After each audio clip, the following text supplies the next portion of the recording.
Step two, and I talk about this is really what happened to me, and I try to generate a little bit and start telling people this is what you do, because it's very similar, and I think it came out okay. I'm still standing.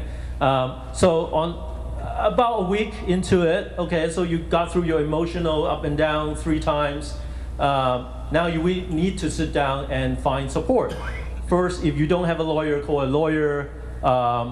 If you do, talk to your lawyer and try to find other people, or call me, okay? Well, don't call, email me, okay? And try to find, you're not alone, okay?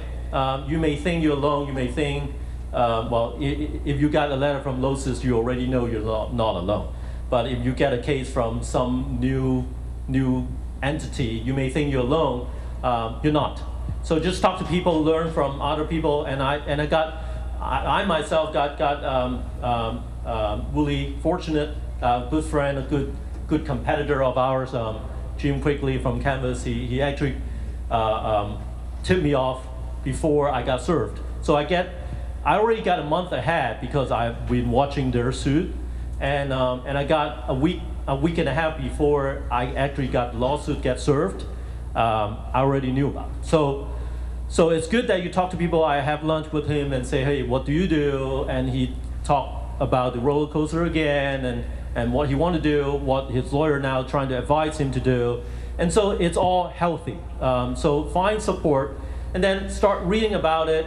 And again, this period is calm down, and just trying to figure out what to do. Now at this point, you're likely to still be spending a lot of time trying to find information, read about the patent, realizing how bad it is, that doesn't make sense, how can I be infringing on moving data, okay? Well, so then the step one is, step 3 of this process is trying to actually put together a plan. So I say, well, on day 10, okay, about a week and a half into it, by now, you let out of all your emotion, you read a lot about it, you're expert on patent infringement by this point, okay? We all are, trust us. So you got to weigh your options. So I think the obvious that now, I'm not going to like suggest one way or the other, okay? It's personal. And then we can launch into the panel discussion of what actually to do. But what I'm trying to say is, you got to evaluate. Fighting costs money. Selling costs money. So you got to evaluate. Now, I put this out here because at the end of the day, they're running a business. You're running a business. You may be too small for them to make money on, and that may be a good thing for you. Being too small, you can say, hey, I make $1,000 a year. Okay. So if you want 10% from me, it's $100 a year, okay? Do you want it? Maybe they don't know. Call them up and say, hey, here's my financial, okay? If you don't mind giving it up, right? I make 10K a year, 50K a year. You're not going to get that much from me. Do you really want the trouble? Maybe they don't, okay? I don't know. But being small may be a way out. Now, and I put these 2 points here because I worked with my team and came up with a worst case scenario. So we got together, myself and partners, we just talk about, okay, so what does that really mean at the end of the day? If it were, so my company put together iPhone Builder, by the way, it's just a general product that helps people go paperless. So we thought, okay, at the end, if we are not allowed to produce this product, what do we do, right? So at first you think, well, yeah, it's the end of the world, you spend so much money, so much energy, that's all true. But just think about it, at the end of the day, if you cannot, well, I asked ourselves, right? If we cannot continue to produce this product, what do we do? So what we came up with, I mean, calmly, is very interesting because we thought, okay, well, what we would do is we will call the biggest clients that's on our list and then say, look, we can't sell you iPhone Builder anymore, but we're still around. If you want to hire us, if you still have needs, we're here to support you. So what we figured out is that actually not having an iPhone builder is not the end of the day, or not the end of the world. We probably were able to still consult with the biggest clients we have, and we'll still be able to make a living. Now, do we want that? No, but do we have to sell our houses? No. So put that together. Think about it from a practical perspective. It's okay. Okay. So now the reason I say that's important is because once you get to that point, once you say, okay, worst case scenario, you're fine. Okay, well then it's fine. Not that bad. It's not a life and death scenario. It's just business. Okay. So with that in mind, that giving up may be an option.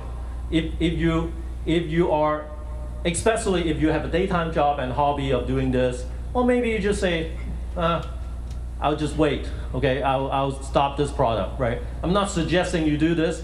I'm just putting it out there of what I went through. And once I have the worst case scenario, I mean, I can sleep a lot better. And I start emailing my entire team and saying, okay, this is what we will do just in case. Not that we will do that, not that we like that, but worst case scenario, we'll still be together and we'll wait for another opportunity to launch a new product, or maybe it will be better, who knows, right? So I just want to put it out there. And then the last thing is, then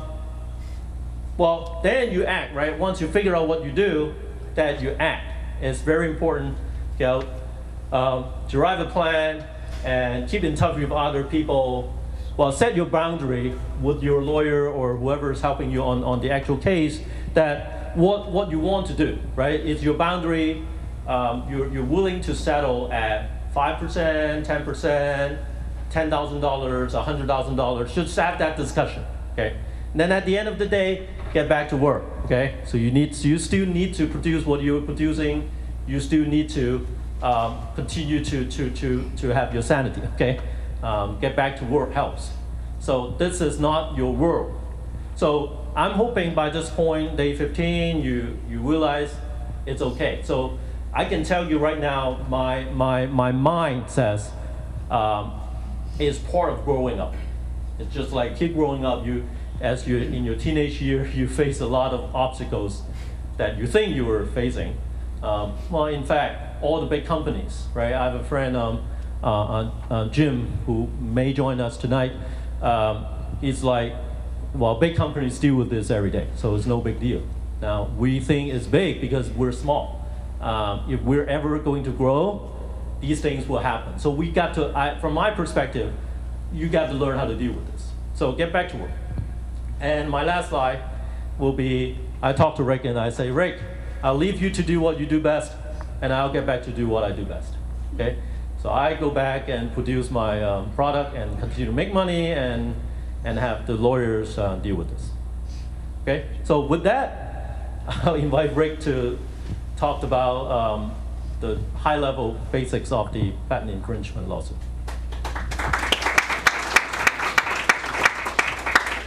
All right, so I'm just going to go through some of the high-level issues. What happens in a typical case, the sort of the flow through a patent suit. I think my it is better. Yep. Okay. And just to give you a notion of what some of these things cost in a typical trial, in a typical lawsuit, based on what I would call a middle market firm. This isn't going to be your high-priced New York firm. It's not going to be your solo practitioner handling these things. It's going to be, a typical 300 to 400 attorney firm that's handling these types of issues.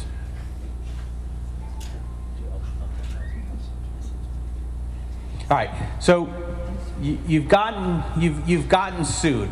What happens next? Well, the first thing you want to do is you want to find out what the patent's about, and you get a general sense of what it's about, and then you try and map that to what you're producing. If you're only producing one product, it's pretty easy to figure out what that patent, how that patent applies. This is just from a purely exposure sense. You have one product. What are your sales on that product? That's the maximum amount that you could end up having to pay, or some fraction of that. So you have an understanding of how that patent relates to your exposure. Okay, what are your products? What are your services? What are your indemnity obligations to your customers? All those are factors that help you ascertain what your exposure to that patent is. In Z's products, yeah, almost every one of your products has has a form for gathering data and sending it to the server. So 100% of your sales is exposed to that product. What do you do? How does this patent relate to us? How can we defend ourselves against this patent? One of the ways standard defense is non-infringement.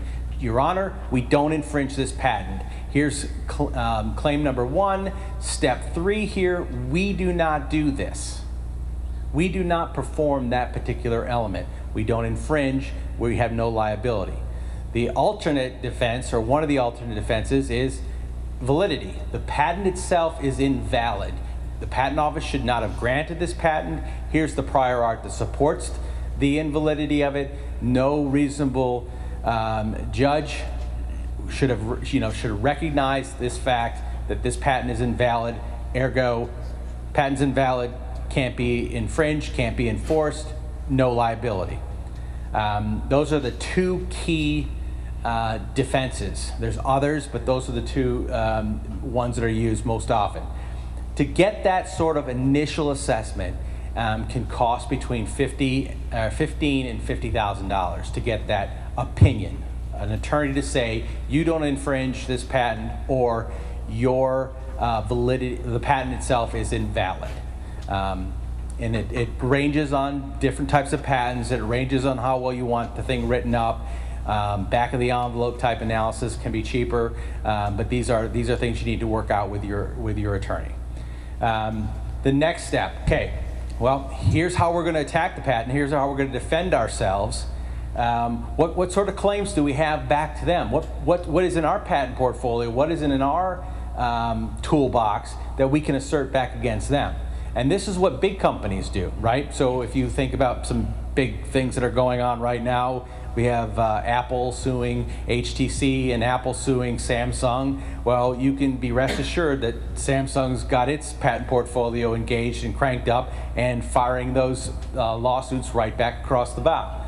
At the end of the day, it's like everyone muscles up and figures out how they're going to settle it, and they're going to figure out who owes who what money, or which contracts are going to go away, or any other business transactions, but they're using these patents as leverage.